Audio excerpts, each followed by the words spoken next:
What should I do now? First, I'm taking that wood.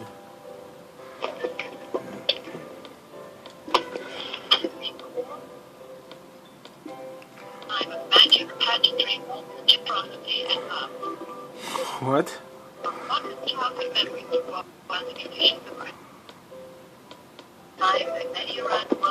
Aldi, I'm gonna bring you some food because I know you're hungry.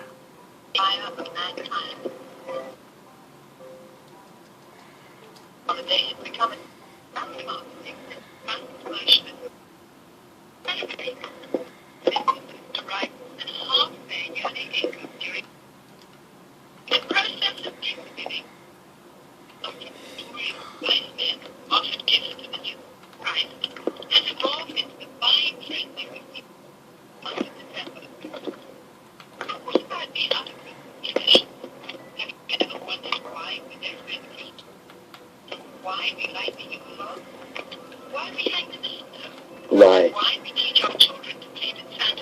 Why?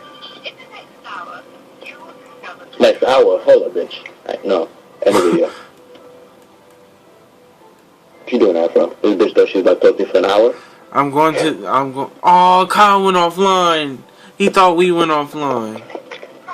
Darn. I'm going down to the basement to go grab more materials.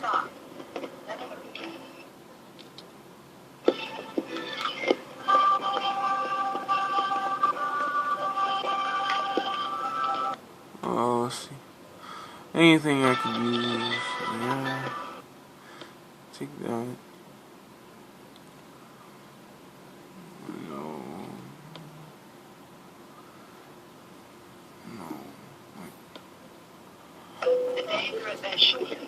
I'll take that dirt.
What?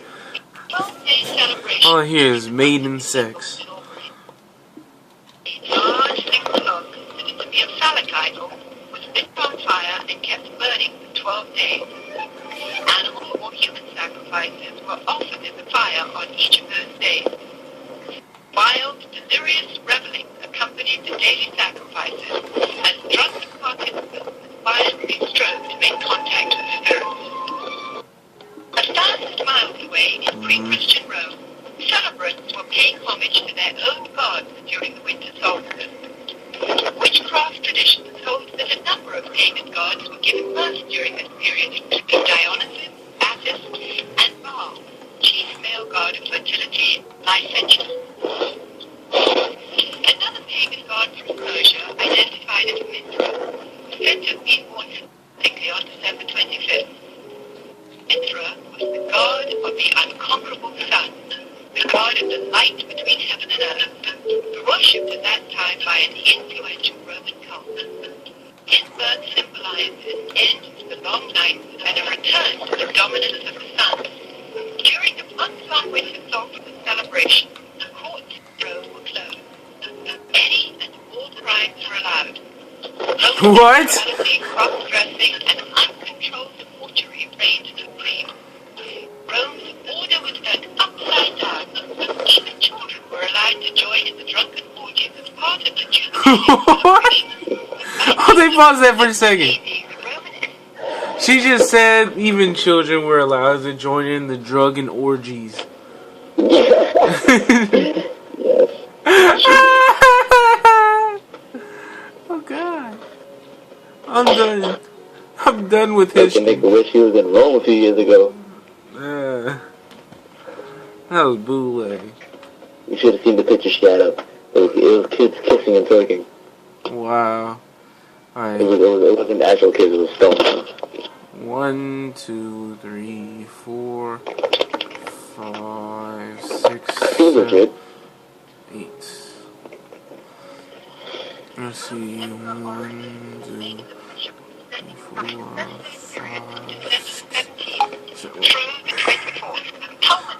There'll be stone. To celebrate the birth of the sun god. This Roman orgy to end all orgies later became known as Saturnalia in honor of the god Saturn, the god What? of success. Roman soldiers invading Britain brought with them their pagan orgiastic traditions. Upon taking root in England, Saturnalia became known as the festival of fools reigned over by the Lord of Misrule.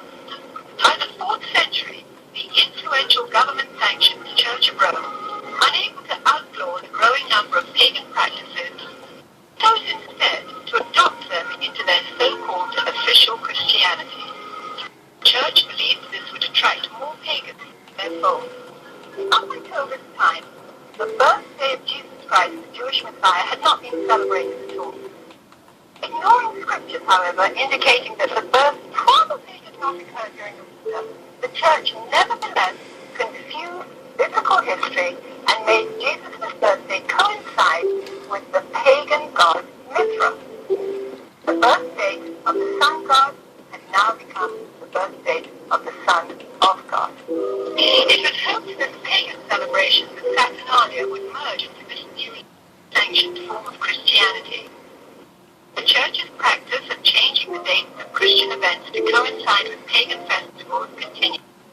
And by the 7th century, Pope Gregory I had ordered August Canterbury to incorporate any and all pagan practices and customs into the expanding Roman Catholic Church. During the Middle Ages, the based Mardi Gras atmosphere of what was now known as Christ's Mass had reached a fever pitch. Common practices included open sex in the streets and a number of Halloween rituals. Blood-drenched celebrations got so out of hand that by 1660, following the execution of King Arthur I, Christ's Mass was finally outlawed in England. Religious reform movement began sweeping the country, led by Puritan Oliver Cromwell. Puritans took the biblical mandate seriously, which commanded that Christianity remain pure and separate from paganism. Despite their noble efforts, celebrations simply went underground, and by 1666, after only 4 short years under the ban, the public's demand for the legalization of Christ's Mass had become insurmountable. The appointment of Charles II to the throne restored England's monarchy, and with it the celebrations of Christ's Mass. The Puritans had lost England, but they had high hopes for the New World. When the first settlers came from England, they were, for the most part, Puritans. They came here for religious freedom. They came here to be free to worship God without the hierarchy, without the corruption of the organized church that they had known before. And when they came with the clear knowledge of the danger of these pagan practices that had become so dear to the hearts of their ancestors. Following England's defeat in 1659, the colonies of America had likewise outlawed Christmas. For 200 years, the clergy in New England battled to keep the riotous celebrations honoring the pagan god Saturn from infiltrating the New World. The Reverend Cotton Mather had He used to be a god. sermon in 1712. Can you, in your conscience, think that your Holy Savior is honored by hard drinking, reveling, and by a mass fit for none but Orcus or Saturn? But the public's taste for sin and revelry persisted. In 1828, gang rioting during the Saturnalia-like Christmas celebrations Is that a dick? National had his dick out in a fight. Whack people with his dick, man. That's horrible.